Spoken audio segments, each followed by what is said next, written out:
রাতটা কাটলো পাহাড় আর মরুভূমির নির্জনতায়। ভোরের সূর্য উঠতেই আবার রওনা হলাম। গাড়ি চলতে লাগলো মরুভূমি আর পাহাড়ের মধ্য দিয়ে।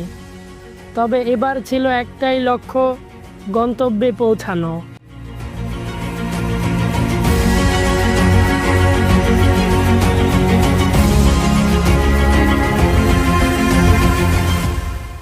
এখন যে রাস্তাটি দেখছেন